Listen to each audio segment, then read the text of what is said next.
Welcome back, everybody, to episode 5 of the Card Chatter with Refractor Jones and Bobbles and Ball Cards. Hope you all enjoyed episode 4, discussing the latest sale of the 52 mantle. Spoke a little bit on Mr. Al Rosen. Um, how are you doing, Refractor? I'm wonderful, sir. How are you? I am doing well.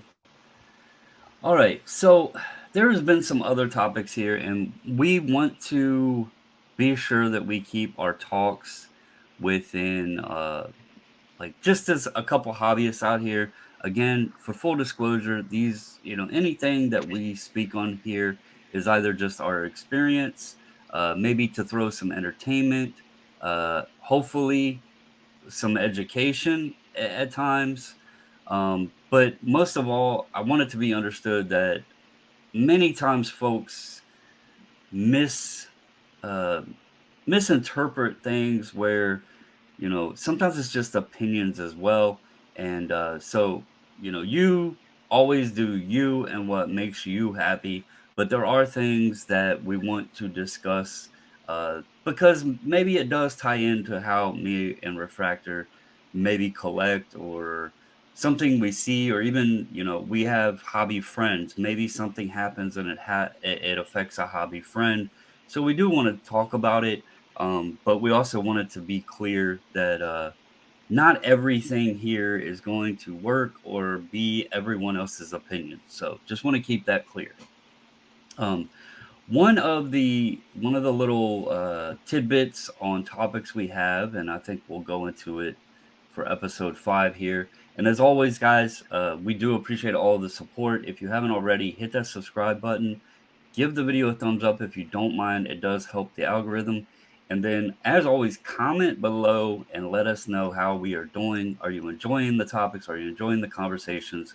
And what are your thoughts on anything we said? So, Yeah, for episode, please go ahead. comment. I'd love to engage. I really want to hear, as far as other people's thoughts are and how they feel a certain issue is, and it's always good to hear many different versions of any certain topic.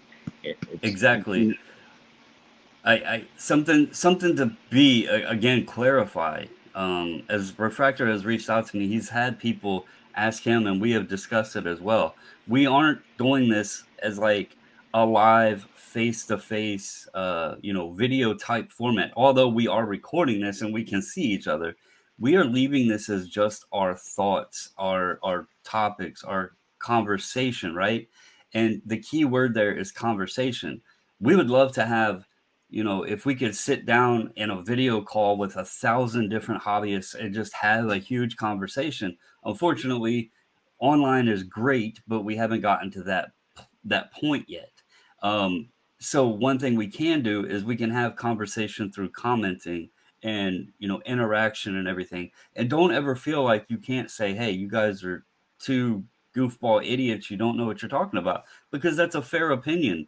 Some Mhm. folks may think we don't know what we're talking about. So always feel free to comment, and please let us know your thoughts. I do the same thing over on the other channel. I love when people comment because it's not, I just don't want to be a guy sitting behind a camera talking. I want to discuss more with the entire hobby community. So, it, wait, you mean you don't want to be an influencer? uh, no, and that's kind of what I want to talk about in this with the topic, because I guess I'm stupid in a sense, and I don't mean that like tell my intelligence level. I was naive. I'll use the word naive, not stupid. Naive to think that the term influencer was just something that was getting tossed around out there. I did not know that so many people were as easily influenced by folks recording videos on YouTube that really goes on out there. I didn't think it was as bad of a thing as it really is until more and more things happen, and it's like, holy crap, I guess this influencer thing is real. And Hmm. if I have ever influenced you into anything, I apologize. I like sharing thoughts, but that does not mean you need to do what I do. It's not a your parents always said, "Do as I say, not as I do." Um, I want to be clear. Anything I do, you do not have to do, and anything I say, you also do not have to do. So I want it to instead of be do as I say, not as I do. I want it to be do as you want to do. Right. That's Yeah. how. And if you don't, you're not going to enjoy your collecting. Yeah, Just you're. your collecting cycle will not be enjoyable. And then unfortunately, we know some people that have gone the other way because of this, and Hmm. it's a shame. Yeah, it is, and you hit the nail on the head. Um, I'm not gonna like throw any names out there, but we have seen people that have actually left the hobby, that were actually like they. It was kind of a sad thing because they were excited. They felt to be part of a community, but then they felt like they had to be like everyone else in that community, and unfortunately not everyone is capable of doing what everyone else does. It's the keeping up with the Joneses theory. Right. No, not any play on Refractor Jones here, but if I was to try and to sit and buy every refractor I've seen in existence to try to keep up with Refractor Jones, so to speak, You or to better not. have the collection he does, You better not. I would probably, and I'm not saying this in a bad way, but I would probably hate my collection and not against what he has because I know some things he has I would be proud to have. It's more because I wouldn't be doing things my Your way, way. or That's right. my financial capability wouldn't allow me to continue to enjoy things that I wanted, or I might lose out on something because I was trying to go Refractor's way instead of buying something I wanted. So, completely Hmm. spot on. Always, guys, do your hobby your way. You're going to I buy Michael Taylor. That whole row back there, up on top of that shelf, that is Michael Taylor. Okay, not many people are out there buying Michael Taylor, but I have all of them on display along with his bat and his cleats back there because I've met the kid. Him and his wife are amazing people, and that is something I enjoy. So always do what you enjoy and don't allow us or anyone else out there on the interwebs to influence what you enjoy. You can sit here and ask a question. It's like going to a movie. Don't go to a movie because Rotten Tomatoes says, hey, you need to go see this movie. Go to the movie because you have an interest in going to see the movie, and then you determine whether or not you like the movie. Same way with Hmm. cards. Don't buy or do things because anyone else tells you you need to or you have to. Do it because you want to, and then you will 100%, 100 of the time enjoy what you're doing. So, Wait, let me for throw that my topic, hold on. Let me throw my guy out there that nobody collects and nobody wants. And this is my guy. So Tua. no, get out of here. God, man, what are you doing to me? Rusney Castillo. So the Oh, Cuban guy that was wasn't drafted, was signed by Boston, and of course got optioned back down to AAA, and then they didn't want to bring him back up because they didn't want to pay him, big money, even though he was already guaranteed the money. So salary cap issues is what happened to old Rusney, and then he went overseas to go play, and I believe now he's in. I believe he was going to go to independent ball, but I believe he's somewhere playing in minor league. It might be in the international league or something. I don't recall. I haven't checked on him this year, truthfully, but I have a ton of his stuff, and that's probably the only heavy Panini product that I have. I have a lot of his Prism stuff, and I have a lot of his 101 stuff, but nobody's out there collecting his stuff, but I like him because he's Cuban, and of course, I'm Cuban as well, so I wanted to collect them. I have a ton of Arolas Chapman stuff, so it really makes no difference to anyone else how you collect. You collect the way you want to collect because you enjoy collecting for one, first and foremost, and just let everything else be, what it is. It's just chatter, exactly what we're doing. Yeah, and to that point, I mentioned Michael Taylor. If it's no secret, I love outfielders. I we spoke about this in one of our early episodes of minor league ball and how kids would love to collect, like if they played in the minor league team and they were on the Pirates or whatever, they might like collecting the Pirates, right? Hmm. And I noticed something about myself. Growing up, I played many positions in baseball, but my favorite position was outfield. Whether it's center, right, or left, I loved playing outfield. I loved tracking down that fly ball and whether, you could try to make a diving catch or, in little league growing up, our fields didn't really have fences, many of them. So it wasn't like I could rob a homer, but I could run forever. Willie Mays the catch. People don't realize that probably wouldn't happen in today's game because the outfield wall was so deep. He had room to run to make that catch. Right. But it was just that excitement. Same way with football. I always played wide receiver, and so I am always on the argument of everybody that's invested in these quarterbacks. I'm like, y'all realize these quarterbacks aren't anything without a guy to catch the ball. Like you can have the Yeah. most accurate arm in the league. You can throw for 80 yards in the air. You can throw the ball 100 miles an hour if you really wanted to. You could throw it out of the stadium. But if there's nobody on the other end to catch the ball, you're going to be a below average quarterback because your numbers are going to suck. So I've always been like the wide receiver or the tight end is just as key. And you could do the same argument for offensive line because you got to have a line to block and all that. But there's always, a cause and effect on throwing the ball, and you got to be able to catch it or else it's an incomplete pass. So um, I do things. I grasp towards guys that I like that plays positions that I've always been interested in because I played them growing up. Hmm. Now, for today's topic, this is kind of playing with the influential thing, but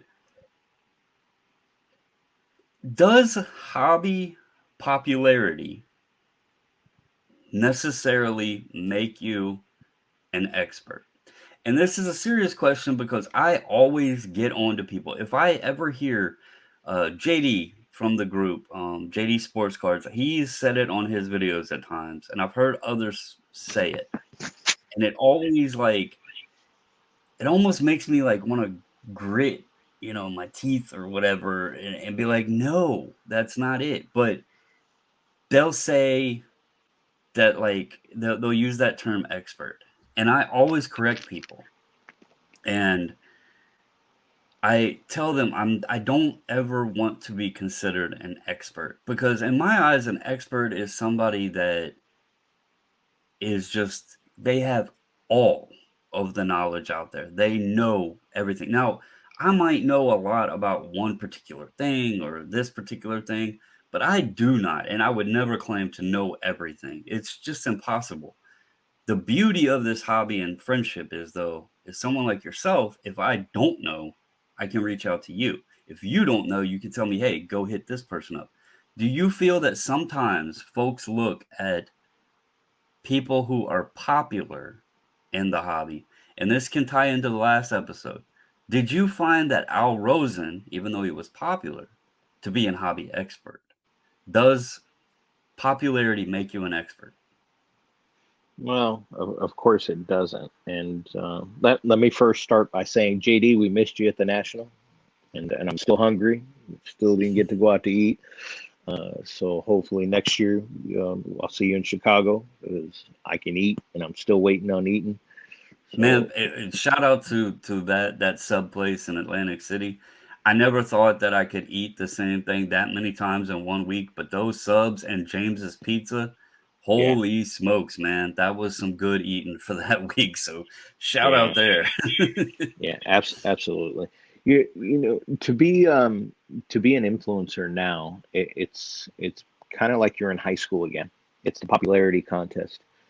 And unfortunately for us long-term collectors that have been in this hobby for so long, and I'm going to go back to somebody who you absolutely love, and I don't know Eric personally, those back pages, but I Hmm. know enough of those back pages because of watching, his YouTube videos and seeing his passion and what it is and what the hobby means to him.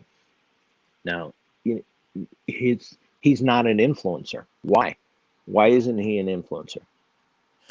Can So you I'll answer that answer that. real Yeah, I'll quick? answer it. Eric is not an influencer because, and I hear this sometimes with people getting accused of uh, pump and dumping or whatever you. Eric's not an influencer because he is just sitting there essentially telling you the story of his collecting, Right. or why he picked up this particular card, or why he likes the etching on Topps Chrome and thinks that Topps is being lazy without putting it on there. Why he So likes so this. chatter, the chatter, right? Yes, he's just, and he even says that he documents every video he puts up with, like episode 99 or whatever, and he is basically using it as a video log for the history of his collecting, for whether his family ever wants to go back and look at it or he himself ever wants to. I'll tell you, some of his best videos are when it's almost like he knows what he's doing, but it's almost like salt in the wounds when he gets those vintage out. And he's like, okay, well, here's this PSA 6, and then and I'm just like, Eric, stop, Yeah. because it's so, and it's not that he's bragging, Mm-mm. it's telling the story. And he will even say, he would say he couldn't afford those cards and those grades today. He No bought way. them long ago, and it's Right. showing. Buy what you love. He loved those cards when he bought them, and he's just sat on them, Yeah. you That's know? why I say I feel sorry for collectors today. True collectors, I feel sorry for them. They're never going to be able to amass the collection that I have. And I'm not saying that to be cocky. I'm saying that in a way of I feel bad as a collector because when I was a kid, I could buy everything because I was Mhm. buying everything at a quarter a pack, 50 cents a pack, working up to that dollar pack. And then when I got to that 89 upper deck at $5 a pack, I was sweating bullets, but I was still, coming up with the money, doing whatever I had to do to get a pack or two here and there. But you just, it's so tough for collectors these days now to be able to amass those supersized collections. The supersized collections, you're not going to see them anymore. That's No, going to be very far and few in between. That's going to be and one the of those things. quality. It's going to be very rare for people like myself who go out and buy collections all the time 10 years from now to see a large size volume collection out there anymore because it's just not going to happen. Well, and back to Eric's thing, the quality is getting, like, it's going to be harder and harder and harder. Like, where he was picking up some of those cards, I would estimate some of those. I can't remember if he has PSA fives or sixes. I think it might be fives, but either way, those cards were probably, I don't know, 1,500, $2,000, just speculating on some of them. I'm not saying Mm-hmm. all of them he has, but they were probably sub $2,000 cards several years ago when he was picking them up. Today they're five-figure cards easily. Mm-hmm. And you think about that, where he could have bought probably five of those cards back then for what one would cost today. That limits, like, just as I was saying last episode, thinking about the thought of spending $10,000 on one card. That's a lot of money, and then you're Mm-hmm. buying five times less because Yeah. it's costing five times more. So, the quality of the collections, I that's one reason why when I sit and look at the things I have, and I don't have anything outrageously expensive. I have a ton of A's and ones, but they're nice looking. And the reason I Hmm. do that is because I can't afford like some of that stuff out there. I just can't. It wouldn't be possible. But I can enjoy what I have, and what I have does have value. It's Hmm. just it as you speak on, the further along we go, the more influence that's behind some of this stuff. I'm seeing some of these popular guys now starting to talk more and more on vintage, and it's scaring the hell out of me because there's still cards I want to get. Yeah. And I know that the more these guys talk about this vintage stuff, that's drawing the attention over. And I don't want to, I love the term you use, poo poo. I don't want to poo poo on anybody out there. If they're popular, so be it. Personally, I don't care if I'm the most popular guy in the hobby. Hmm. Yeah, it's entertainment. I watch it, but It, it, do I live and die by it? Absolutely not, because it has no bearing in my collection how an now, influencer tries to push something. it does, it doesn't affect, it's contradicting to say it doesn't affect what I do, but at the same time, it does indirectly affect what I do. Because just as I said, the more that these popular people start talking about the things I'm in, like that I enjoy, a lot of times they're giving bad information and they're creating FOMO. They're driving up values, which it's not causing me to rush out and buy it necessarily. But at the same time, I know if they keep moving that bar up, I'm gonna start getting priced out.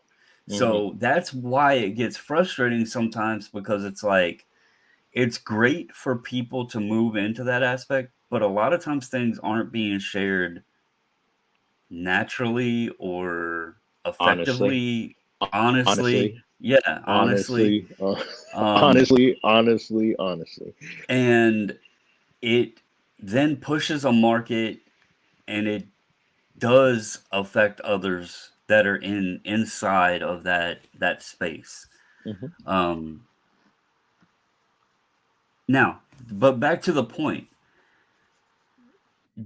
What if popularity doesn't make you an expert? Why do you think folks wind up becoming popular? Is it the way that they portray the information they're giving out there? Yeah, that and plus repetitiveness. They're out there throwing up a new Instagram post, every other day, or they're throwing up an Instagram video, or they're doing a YouTube video. Every time somebody pops on and goes live, it's about, hey, look at me. It's show and tell. That's all it is.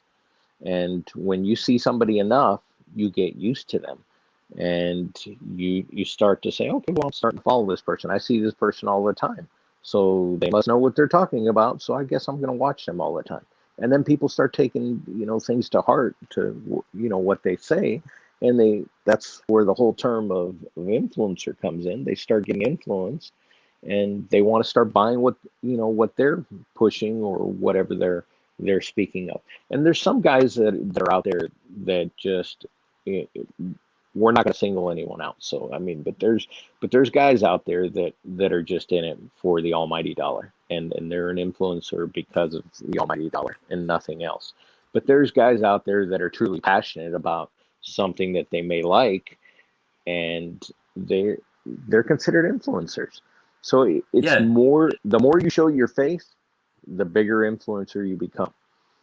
and there's actually so as someone that I obviously do have the other channel and it is monetized, and I'll speak on this very briefly. Something that gets to me with it that I don't know how folks don't understand. So many people look at it and they say, "Well, would all these people be in the hobby if there wasn't monetary value or, attached to sports cards?" Right? That's always a debate. Would people care about cards as much if there was no value attached to them? The I would. same thing. I would too. I mean, in fact, if there wasn't as high of a now, obviously everything costs money, so we would have to pay money, but it that's one reason why I buy low grade stuff is because I want to own the card. You know, is it the most expensive card? No, but I get to own a 33 Gaudi Ruth because it fit my bank account, right? Yeah. Now, the same question could go for it, and I think this is the more intriguing one. If there was no revenue attachment to YouTube, would as many people do it? Would there be as many, and to go on this topic, would there be as many popular faces in this hobby if they were not creating revenue from their videos, from Instagram, you know, from all these sponsorships, these what are they called? Like the affiliate links. That was the Hmm. term. They are bringing in so much revenue from doing these videos because they're popular. Now, Hmm. what does that allow them to do? Well, now they have expendable income to go out and gamble or play with to Hmm. buy these cards to make them look like, and this is why it ties directly into this topic, popularity can make them look like an expert because they now have expendable income based off of their popularity and their affiliate links and all these other corporate sponsorships and this sort of thing, that they have money that they could spend. Okay. Hmm. So it makes them appear as an expert because they're buying X, Y, and Z card off of money from doing YouTube. My YouTube channel, I am lucky if I get $40 a month. And that's before Uncle Sam or anything. My revenue, I don't have any affiliate links. I don't have any sponsorships. People think that we make tons of money on group submitting, but the margins on group submissions, I lose like 70% of it on just shipping alone because we do overnight shipping to and from SGC. Hmm. Um, you know, so there's very little even margin involved when you look at the group subs. Hmm. I've stated it many times, and whether folks want to believe me or not, the main reason I do group submissions is because it allows me to submit my cards at a cheaper price. That's the main benefit of it. As far as putting money in my pocket, it's not that beneficial. But anyway, you know, that I think that's something that's like lost a little bit is the amount of revenue that is being created both from YouTube, affiliate links, and all of that, and what the funds that that creates for many of these channels to go out and buy things that then makes them appear as a hobby expert. Doesn't necessarily mean they are, but we both know if you go to the casino on free money, or if you go buy a scratch off ticket for $5 and you win 100, it's a lot easier to go buy more scratch off tickets, right? Because now you're playing Sure. with house money. Yep. So Sure is. I kind of always have thought of it the same way. Like if I had money being tossed at me from YouTube or eBay affiliates or these other programs or what have you or sponsorships, hell, I'd be buying a lot different stuff too because it's not coming out of like my pocket or necessarily. Hmm. So Yeah. that's just it's something I think that's overlooked a lot, and it does beg a question. You know, we're not sitting here doing this for any, obviously with what do we got, 47 subscribers. We're not getting revenue doing this. We are sitting here having these conversations and spending hours out of our week to record these just simply for the love of this hobby. And I want Yep. that to be clear. So, Yeah, because when I told you when we first discussed doing this, it, I had other opportunities to do some things, and of course they were paid spots, and for me to to join certain teams and do certain things, and I didn't want to be a part of that. I don't want to. My hobby isn't about money. The hobby is about enjoyment for me.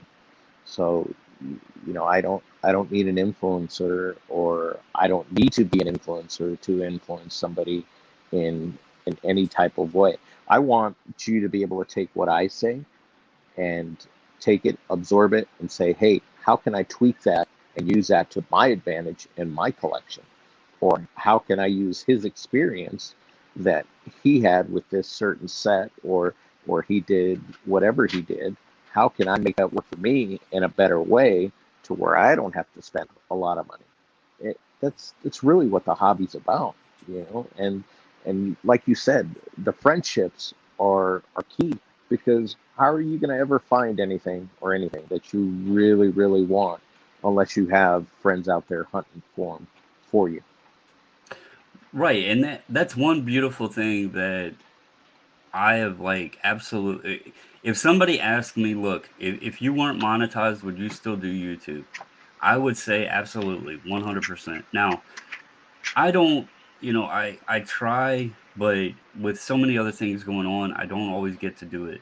That's one reason why I've been trying so hard to keep this on a schedule, because 'cause I'm very bad on the other channel about scheduling things or keeping to a schedule or doing it every day or what have you, right?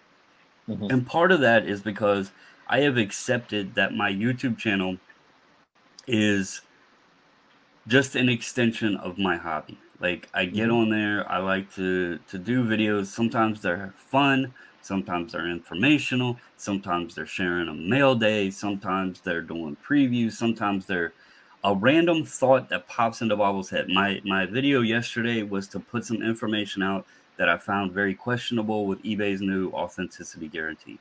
If So somebody came really, to me. so really, it's an extension of you, not Yeah, necessarily your hobby. It's an extension of you, and that's exactly. what's the great thing about this hobby, because that's how you get to learn things, from others, and that's where that whole influencer, term comes into play for me. That I don't, I'm not I'm not one of those guys that you're going to be able to influence.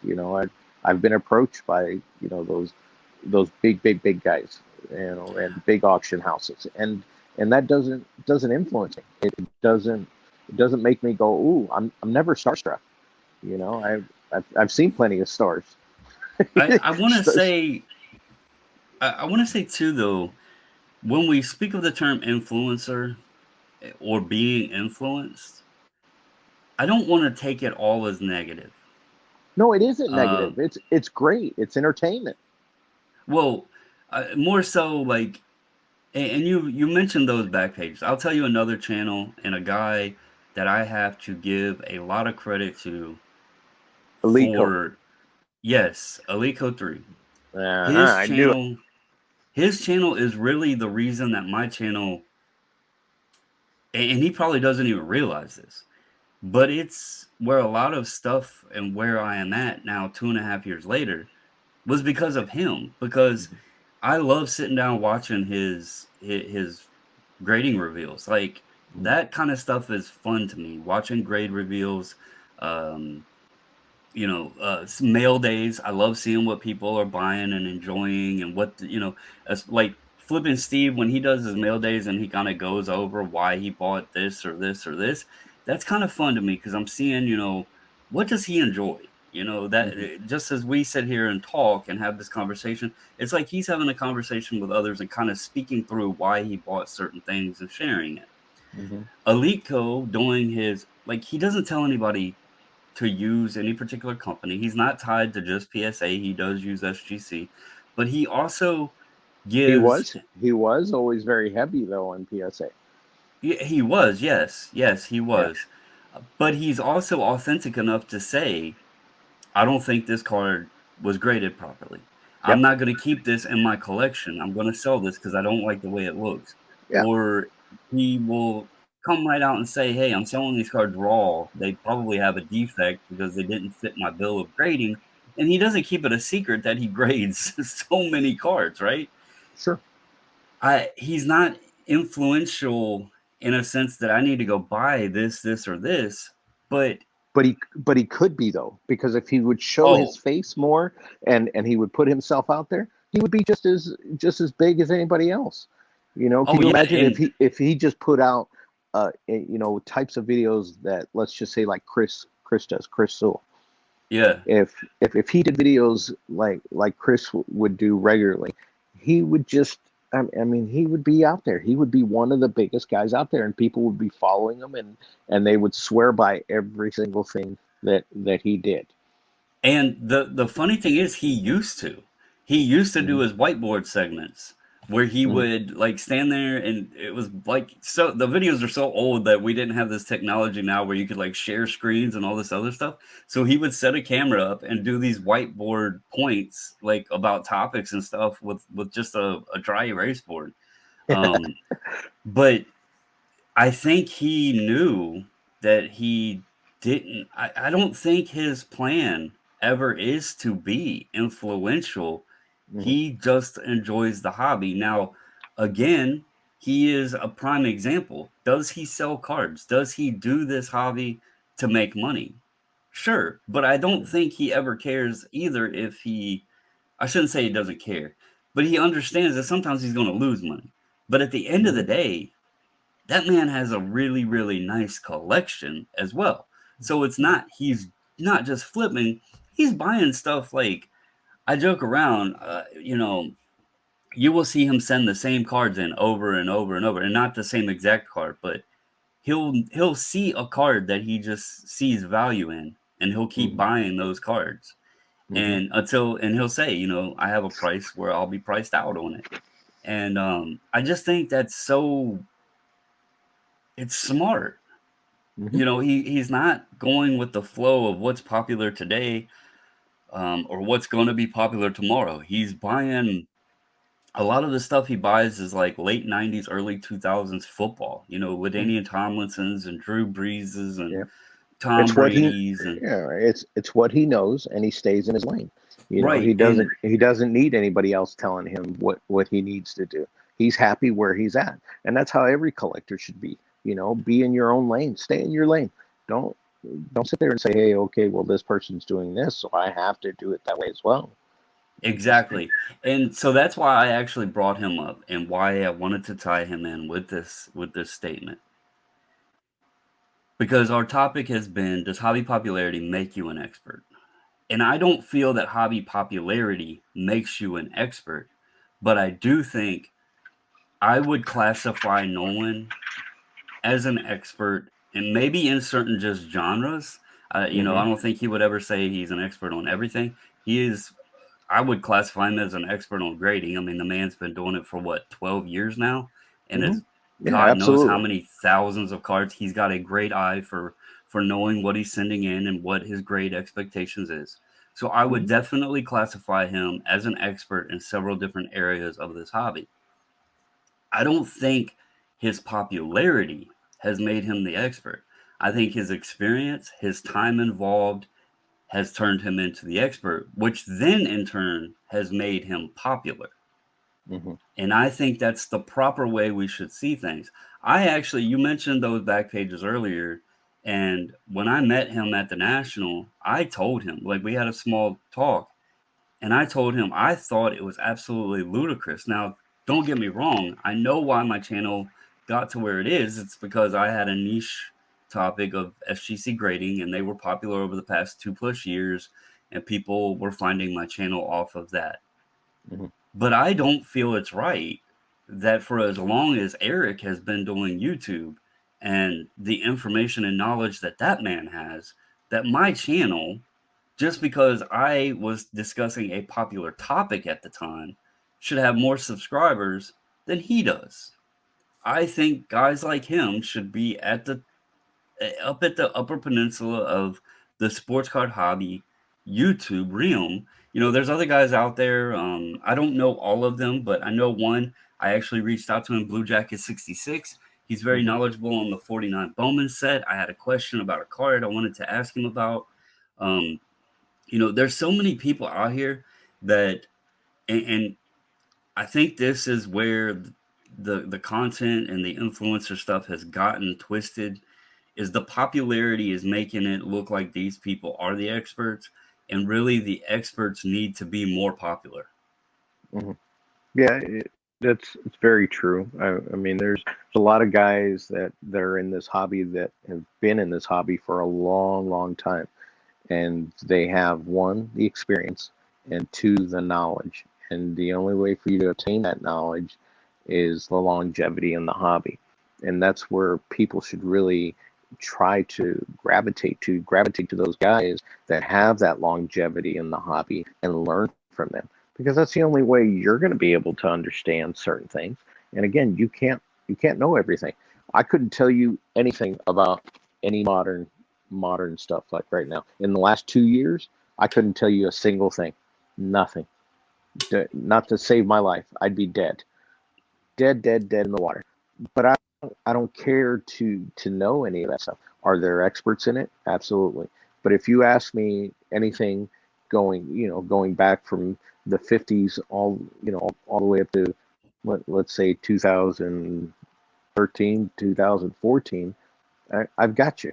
No problem. But anything else, I don't, it didn't interest me. So I didn't, immerse myself in it to actually educate myself in it. So influencers are good because they can teach you certain things, but influencers are also bad because a lot of people take whatever they say to being, the first and foremost word in the hobby.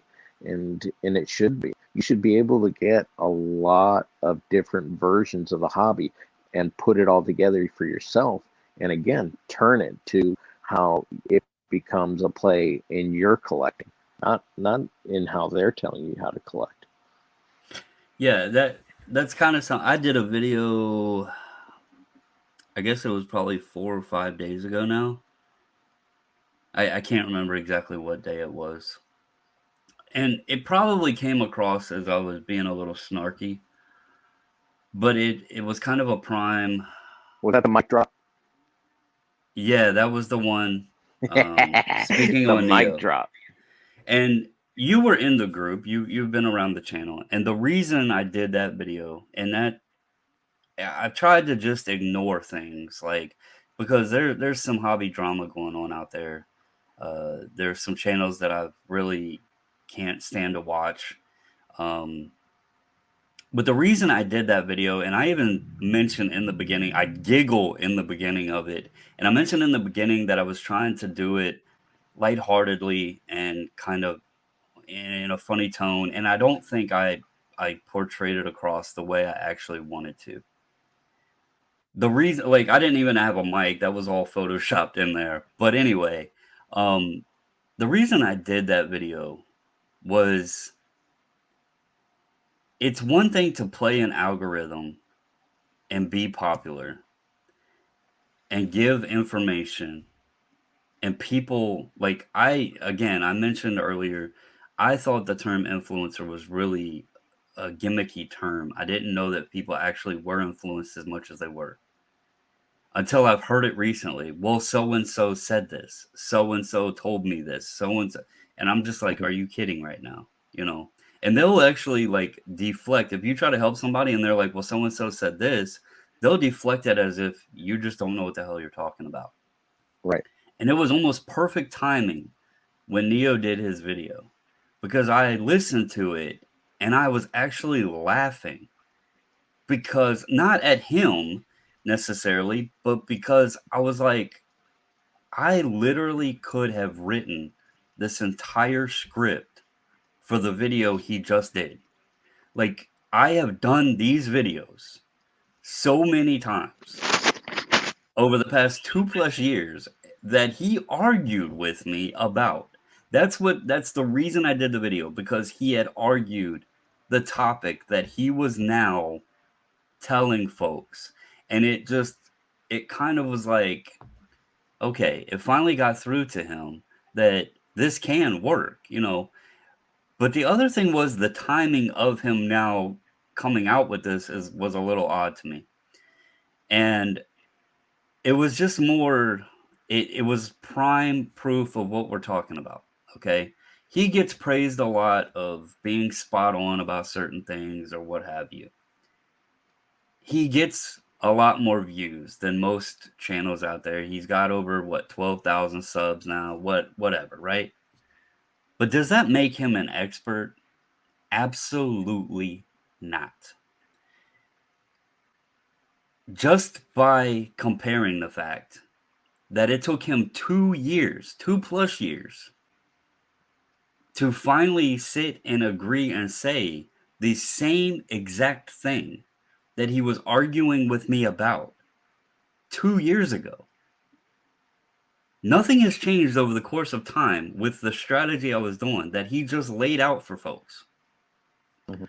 But people would look at his video and buy into it as, oh yeah, that makes perfect sense. Oh yeah, I'm gonna try that. But 2 years ago, when he was arguing with me, he didn't even have a channel, right? He was Right. arguing with somebody that was legit doing exactly what he is now saying.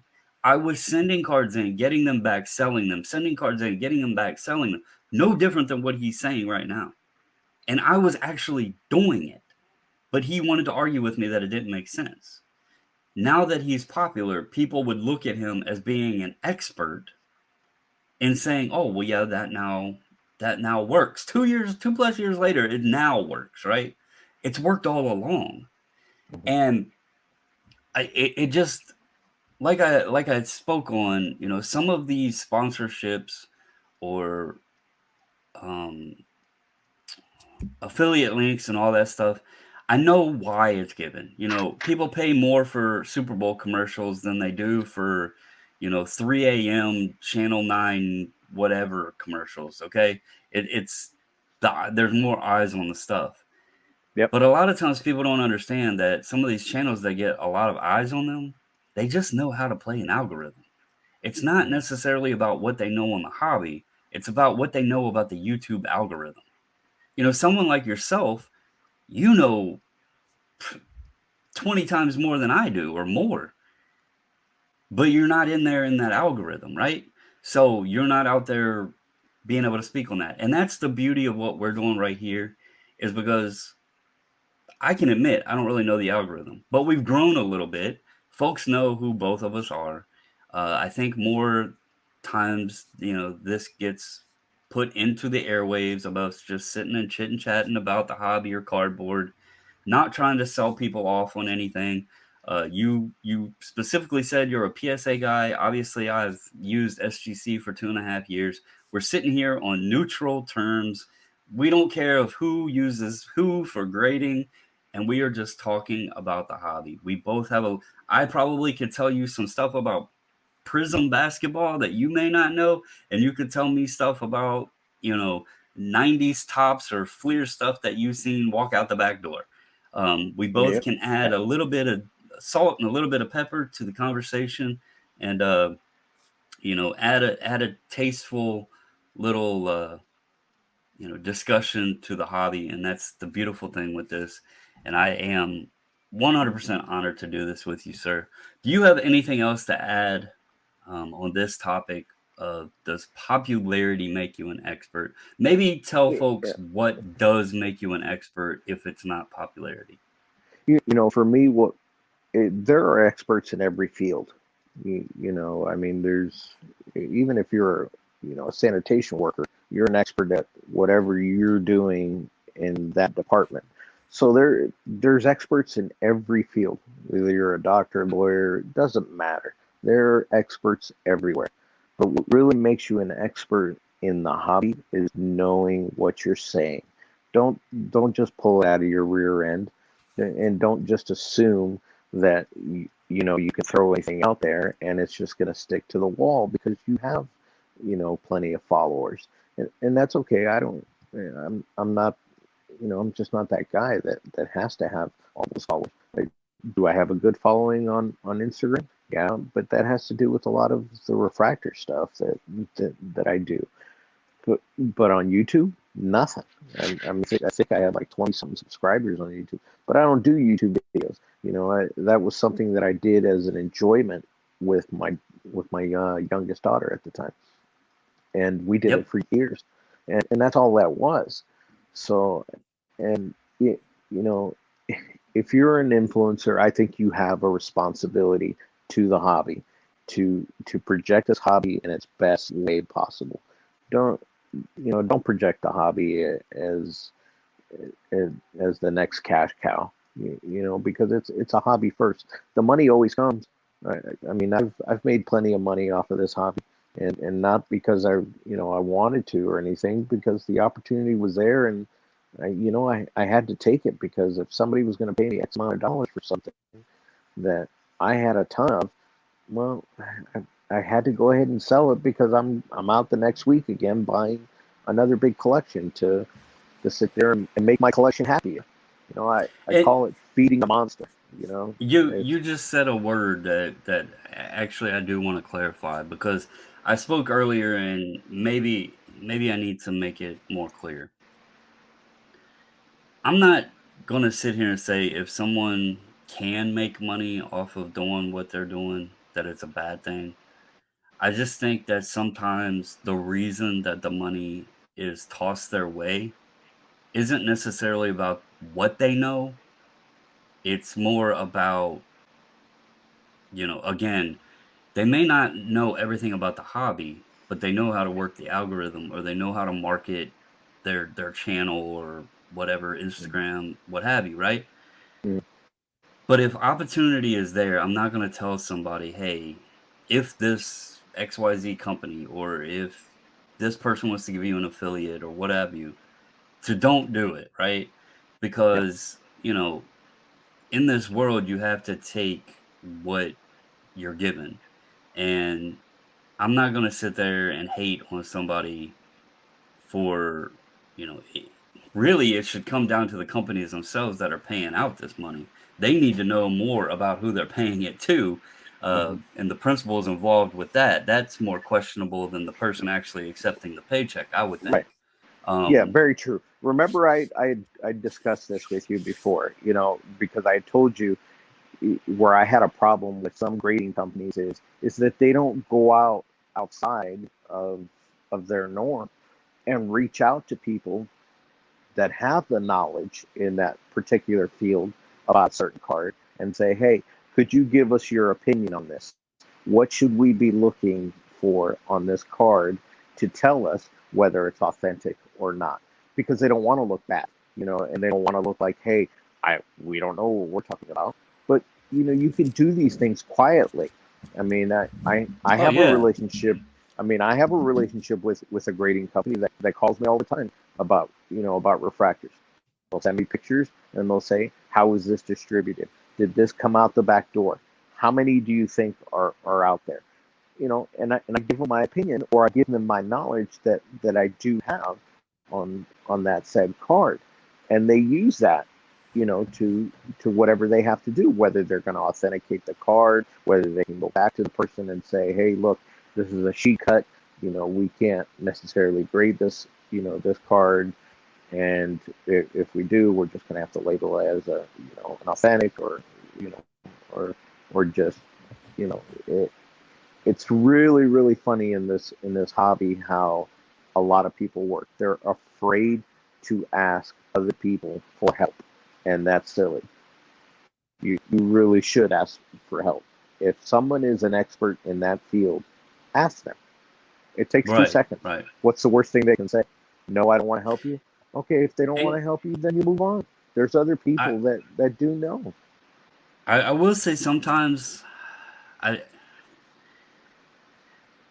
I don't know how to properly say this. I do think sometimes folks are very good at making themselves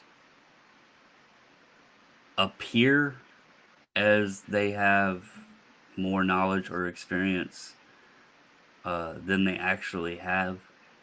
Um, I don't know. Again, that's just assuming, and assuming is bad. But I get these vibes sometimes, and then you'll see things said at times that if you pick up on them enough, you can kind of gauge, like, what is someone's purpose, what is someone's knowledge, what is someone's experience, and you can kind of put it all together.